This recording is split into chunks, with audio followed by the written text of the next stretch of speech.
কিন্তু ড্রাকুলার ভয় এখানেই শেষ হয় না, কারণ এই অন্য কিছু দূরে থাকে না, সে ফিরে আসে, সে লন্ডনে প্রবেশ করে। এই প্রবেশ কোনো সাধারণ বহিরাক্রমণের মতো না, এটা বরং এক ধরনের সিম্বলিক ডিসরাপশন। যে কেন্দ্র নিজেকে দৃঢ়তার প্রতীক মনে করে, সেই কেন্দ্রের ভিতরে অস্থিরতা ঢুকে পড়ে। ভিক্টোরিয়ান লন্ডন, যেটা সাম্রাজ্যের কেন্দ্রবিন্দু হয়ে দাঁড়িয়েছিল, হুট করে সে বুঝতে পারে তার সীমা আর বাইরের পৃথিবী আলাদা করে রাখা সম্ভব নয়। এই জায়গায় এসে আলাপটা শুধু রাজনৈতিক থাকে না, এটা শরীরের গল্প হয়ে যায়, রক্তের গল্প হয়ে যায়, কারণ ড্রাকুলার রক্তের মাধ্যমে শরীরের সীমা ভেঙে দেয়। পরিচয় এখানে স্থির থাকে না, সেটা সংক্রামক এবং নিয়ন্ত্রণ হারানোর জায়গায় চলে যায়। ভিক্টোরিয়ান সমাজে পবিত্রতা, বংশীয় অনুভূতি এবং মরালিটি নিয়ে যে অবসেশন ছিল, ড্রাকুলা সেই কাঠামোকে আঘাত করে। বিশেষ করে লুসি চরিত্রের ট্রান্সফরমেশন এই ভাঙনের প্রতীক।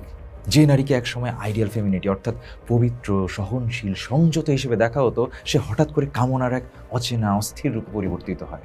এইখানে হরর শুধু সুপার ন্যাচারাল না, এটা অবদমিত মনের বাঁধ ভাঙার ভয়।